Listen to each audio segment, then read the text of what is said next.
I'm Justin Miller with the Chong Miller Group. And at the Chong Miller Group, we help people buy and sell homes, single-family homes, condos, townhomes, whether you're buying for yourself as a primary residence or you're buying as an investment. Now, every month I put out a market update for single-family resale residential in the Las Vegas Valley. I also put out every month a companion video looking at the resale market for condos and for townhomes. I also annually put out a market forecast for what I see happening going forward in time based on my knowledge and experience as a professional real estate investor and agent, and as somebody who for 10 years was a professor for MBA students and undergraduates at University of Southern California and the Ohio State University. I've got a PhD in business, specializing in financial entrepreneurship from the Stern School of Business at NYU. And so I take my knowledge, my experience or classroom gained knowledge, and I try to put it to work for you every year with a market forecast in addition to the market update videos. Now, right now, I want to issue a major red flag warning. I put out my market forecast for 2023 in mid-December of 2022. We are now approximately a month later, and I need to highlight a major risk to my market forecast for the year 2023.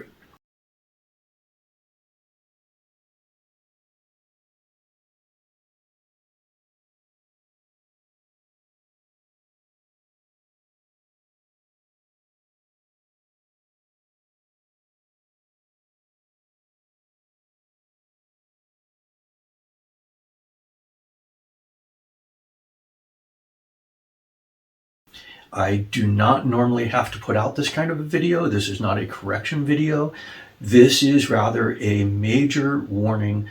There is something on the horizon that could devastate the housing market, and not just housing, but the entire economy. And so I need to highlight it to you because to the extent that you have any ability to exercise agency and influence the potentiality of this occurring, you need to exercise your influence to try to impact this, to try to stave off this cataclysmic problem.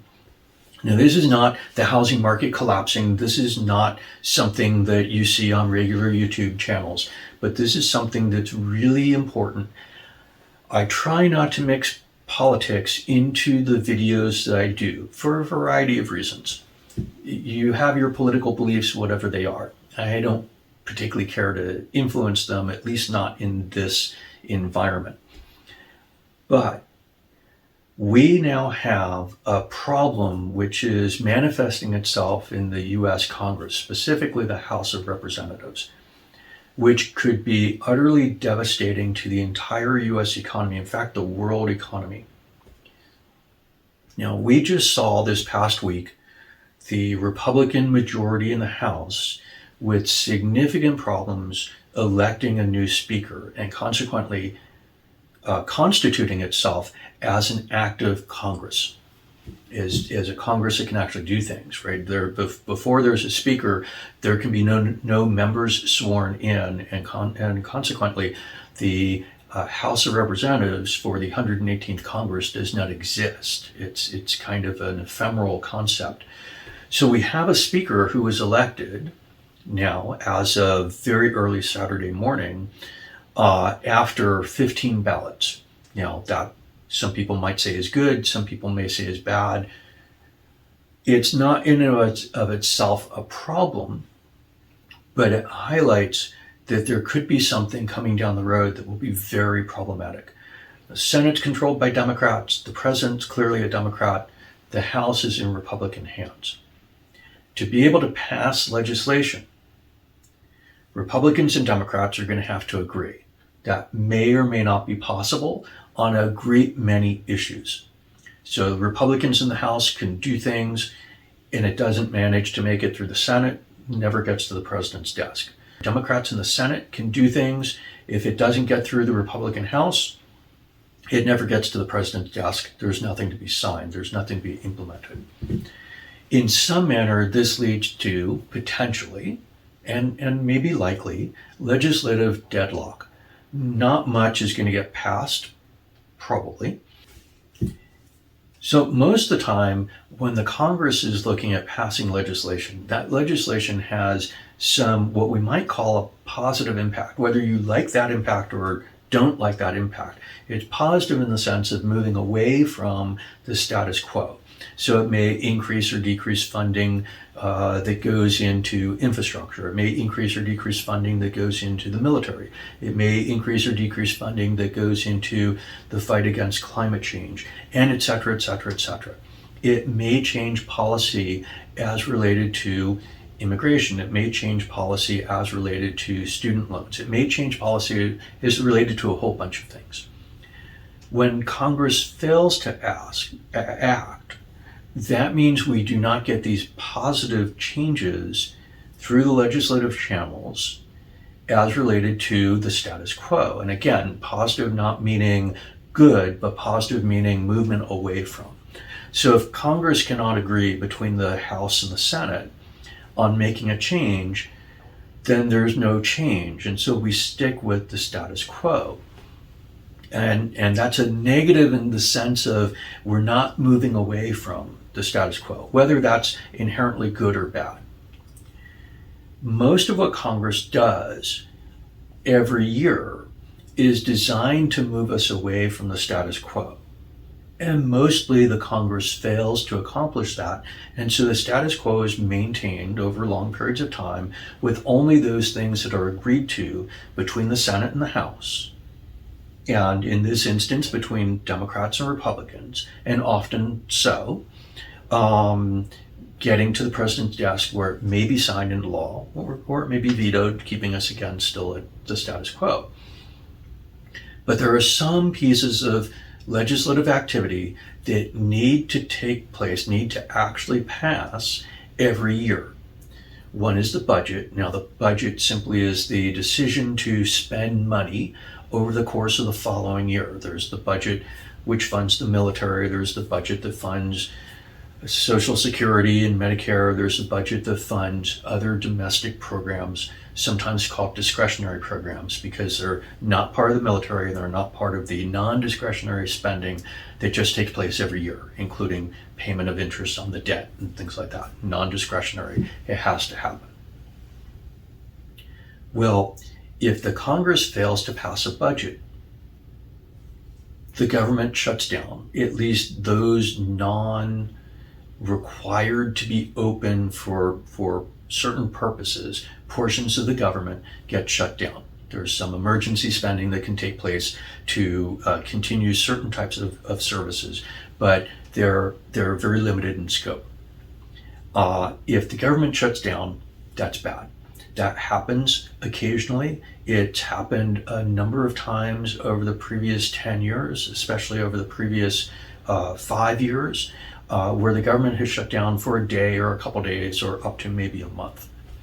And that definitely puts significant fiscal restraint on the economy, but it tends to be very temporary.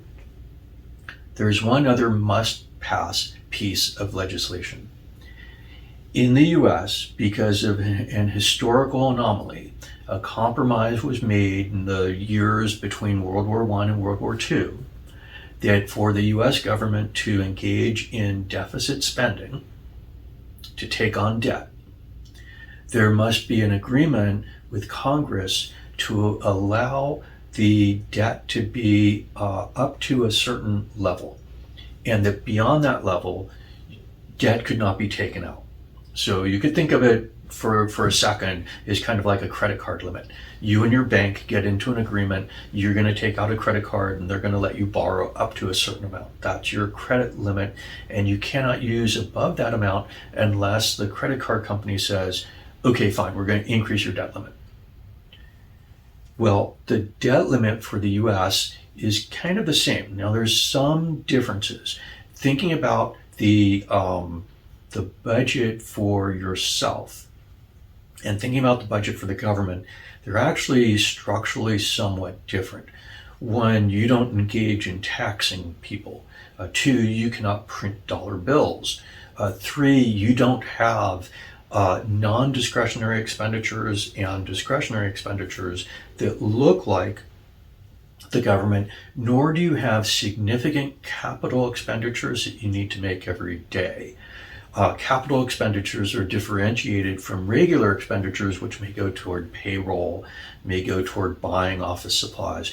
Capital expenses are the building of things that have long lives. Those things may be roads, freeway systems. Those things may be port systems for the importation and exportation of certain products from the country. Those things may be aircraft carriers and submarines, things that have long lives that are effectively investments into the productivity of some part of the US economy. So when we look at those significant capital expenditures, on the one hand, we could spend money for them, and therefore we could maybe take on debt to pay for those things. But on the other hand, that thing that we just built in and of itself has value, right? So think about a new home being constructed. We could go out and decide to buy a new home. Well, we buy a vacant piece of land and we hire the builder to design and build the house for us, and we move into it. And let's just say, for round numbers, that's a $500,000 house. Well, if we hand somebody a check for $500,000 and we get that house, are we any poorer? No. We have an asset that's actually equal to the amount that we just spent. We invested that money into that asset. And so we have over here a house now. We don't have the $500,000. Well, what if we went and we borrowed money? We borrowed from someplace $500,000. We handed that to the builder. We have a $500,000 asset. It's encumbered. It's got debt on it. Okay, that's great. Are we poor? No, we're not poor. We have a $500,000 asset. In fact, we're actually more well-to-do in some sense of the word. We do have an obligation to repay that $500,000 over a period of time, but we have the house, and we can be living in that house now, or we could be renting out that house now. Unfortunately, the way the US government debt is measured is the expenditures without account for the capital assets that have been acquired through those expenditures. And so it looks like we're just spending money, but we're accumulating all of these things over here and we're not accounting for those. And it makes the debt situation for the country look much more challenging than what it actually is. And so talking about we have to stay in budget, we have to stay balanced in our budget, is actually an incorrect way to look at the way the government expends money and acquires certain things in exchange for that money. Well, that's kind of a background piece, but the reality, the US government runs then a significant budget deficit because we're acquiring all of these things, these capital goods, bridges, freeways, aircraft carriers, nuclear processing facilities, et cetera, et cetera, et cetera. VA hospitals, right? All sorts of kinds of things that the US government acquires. Office buildings, runways for Air Force bases, et cetera. And because we don't account for those as increases in the value of the things the government holds, we just look at the expenditure of this stuff and the issuing of debt to acquire this stuff. It makes it look like the government's spending a lot of money with maybe some level of reckless abandon. Now, when we issue debt as the government, we have to pay interest on that debt, just like you have to on your credit cards. You spend the credit card money. Now, maybe you're going to pay it back in a week, right? You went and got groceries, you spent $150, and the next week you write a check to the credit card company, so you're not paying any interest. It's just shifting money from this card to your bank account over a slower period of time, and you're not having to pay anything for that. Well, the US government does that, but it also then borrows money over longer durations of time.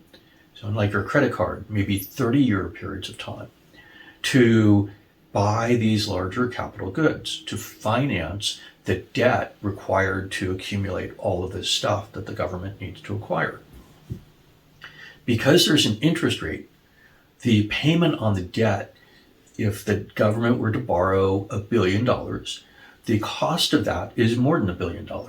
It may be the interest rate's 5%, and so if the government paid it back in 1 year, it'd be $1.05 billion.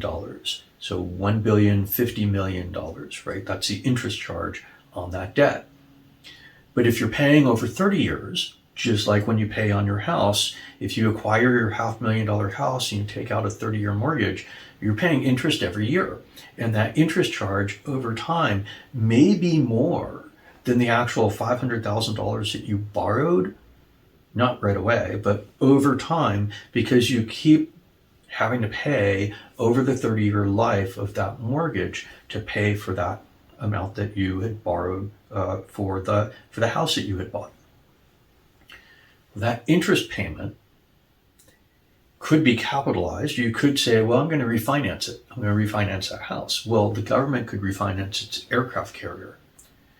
And so when it does, the government needs to take that $1.05 billion and issue a new bond on that for whatever duration of time. But they're issuing the bond at $1.05 billion because they've capitalized the interest rate. They've decided not to pay the interest immediately, but to roll it forward. All right, so then we get to this debt limit issue. Because the Congress, decades ago, almost a century ago, decided that they were going to maintain a credit limit for the government and would only allow exceeding that credit limit by act of Congress, the Congress says, we're not going to either allow you to roll over debt. You cannot issue another $1.05 billion because that's $50 million more than what you had been authorized before, right? You've capitalized that expense. You've not taken on additional obligations. You've just capitalized that interest expense, but it means that your debt level increased because you're taking out a new bond, paying off the original billion, and now you've got $1.05 billion left over. Also, you have every month interest payments coming due. And the interest payments themselves have to be paid to your bondholders, to the creditors that issue debt to the government, that issue them money that can be spent. So if the Congress does not affirmatively increase the debt limit or suspend the debt limit, effectively saying you can spend whatever you need to right now, we're not going to impose a particular dollar cap on you, we impose a time cap on you. You can be suspended on your debt limit for 1 year, for example, and then we'll set the debt limit to what it is in 1 year, and then we'll have to go through this activity again. Could suspend the debt limit issue entirely forever, or they could grant an increase in the level of authorized debt. If Congress fails to do that, increase the debt limit, which is something that's going to happen in 2023, meaning when the Republicans are in control of the House, Democrats are in control of the Senate, the government cannot keep spending money. Now, if you think the government spends too much money, maybe you're in favor of that. The problem is you bought the same aircraft carrier, you spent your same $1 billion, you're not actually spending more money by capitalizing and rolling over that debt to the following year. You're just experiencing additional debt. So you breached potentially the debt limit, which you cannot do. So you hit the debt limit and you cannot refinance the aircraft carrier. What do? Well, also, we can think of the budget as being that money that's been authorized for expenditure the year forward. You have a job, whatever kind of job it is, whether it's a job as a retiree or a job as a W-2 employee or a job as a 1099 contractor or self-employed, whatever it is. Your job gives you money every month. At the beginning of the year, maybe, you sit down and you create an affirmative budget for what you're going to be doing during the course of the year. Maybe you do it explicitly, maybe you do it implicitly. And you live in a house. and you pay on that house, you pay either a mortgage payment or a rental payment because you live in the house, right? So you've got to pay, unless you own it for cash, in which instance you're only paying the taxes, maybe the HOA fees. Regardless, you're paying something on that house to live in that house every year. So you make that payment. Well, do you make all of that year's worth of payments on January 1st? No. You make those payments every month. Every month they come due. For almost all of you, that's a mortgage payment or a rental payment. And you write that check. Where's the money come from? Well, it comes from the income that you earned at your job, in all likelihood, right? There could be a few of you who, for various reasons, have a different structure of your assets and therefore engage in the activity in a little bit different manner. But for almost everybody, your mortgage or rental payment is coming from your income. You know you're going to be receiving income, and therefore you can make the payment. You can pre-obligate yourself.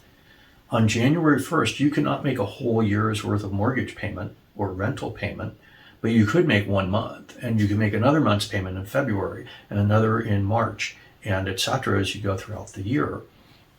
Well, the budget's very much like that for the federal government. There are obligations that are undertaken at the beginning of the year. Some of those budget obligations are undertaken over a multi-year period of time. So we're going to build 15 submarines, for example. We're not actually building 15 submarines at this point in time, but let's say that we were.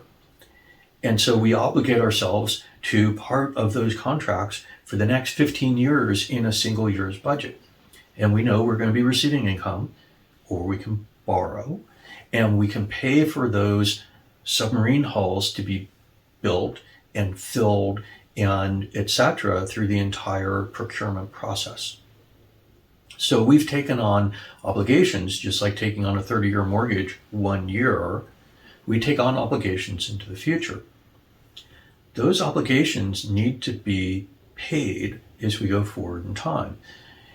If the federal government takes on obligations for the future, and because there's ongoing interest payments, the federal deficit increases, not because of new obligations, but because of interest payments. The deficit increases, or there's a recession causing income, tax income, to go down. The deficit goes higher because we've got these obligations that need to be paid, irrespective of the income, the taxes that are coming in to the U.S. Treasury. You might do that in your own bank account. You've obligated yourself to pay these things, which you want to pay from your bank. You've got 3 credit cards, and your expenditures are too high, and you use a credit card, and you start putting a balance on your credit card. If you know these taxes ultimately are going to come in, and you know you've got these capital assets that you've been accumulating, you don't necessarily get yourself into a lot of trouble by shifting your income between times where you've got it and times where you need it to be able to make payments. The federal government, analogously, can find itself with an increasing debt for no reasons other than to pay things for which they've already assumed an obligation. And if we get to the debt ceiling, that debt limit, and we have increasing needs that need to be met, need to be paid, irrespective of taking on additional obligations, we cannot pay those debts. So what happens? The government has to stop paying. Now, there's ways that this can be ameliorated for a certain period of time. It depends on what tax remittances look like. It depends on what interest rates look like.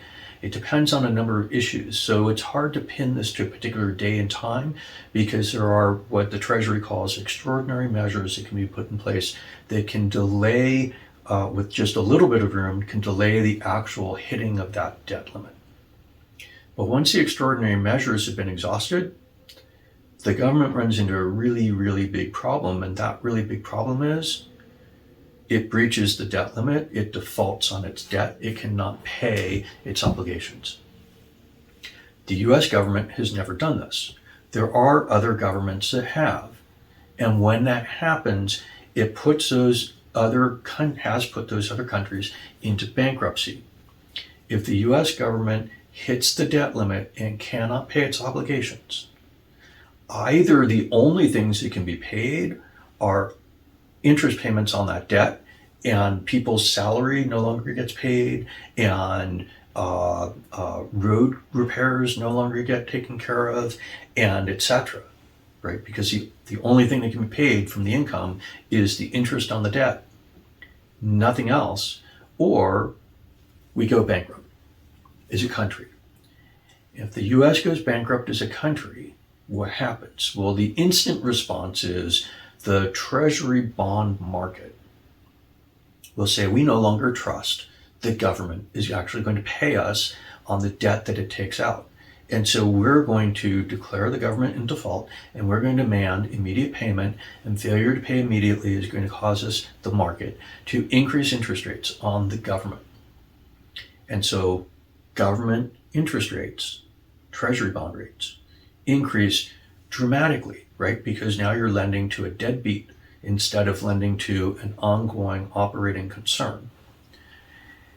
So if treasuries reset much higher, let's say they go from 4% to 24%, mortgage rates are tied in some manner through the bond markets to treasury rates. They're usually about 30-year fixed rate mortgages are usually about 2% higher than treasury bonds, 10-year treasury bonds.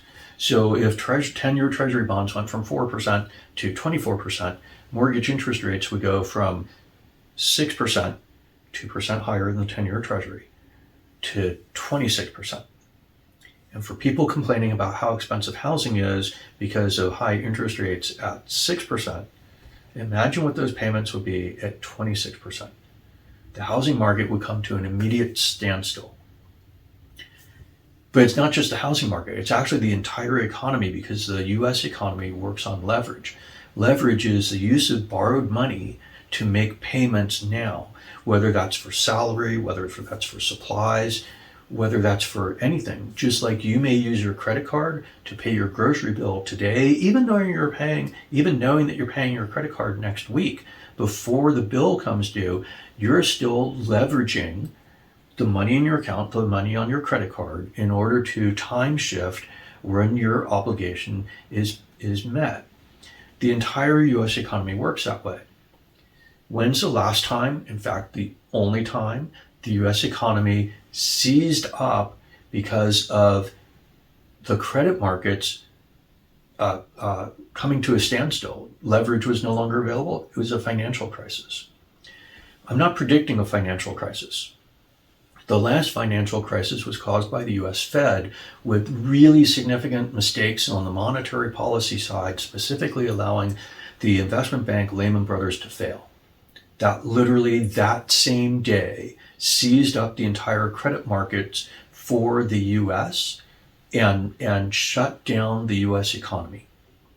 And it took us a decade to come out from under all of the burdens that had been incurred.